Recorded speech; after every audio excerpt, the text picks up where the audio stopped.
eile ma proovisin oma seda K18 uut šampooni ja siis Kerastase Night Serum, öine seerum, mis peaks siis kirjade järgi tagama mingi 8-tunnise mingi niisutuse ja kõige paremad asjad.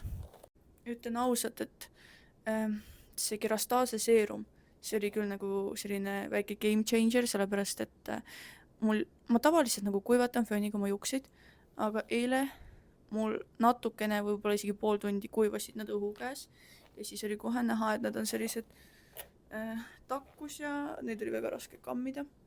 Ja siis ma panin seda seerumit peale, kuivatasin ära, mis kuivatada andis ja panin seerumit peale ja juuksed läksid kohe pehmeks.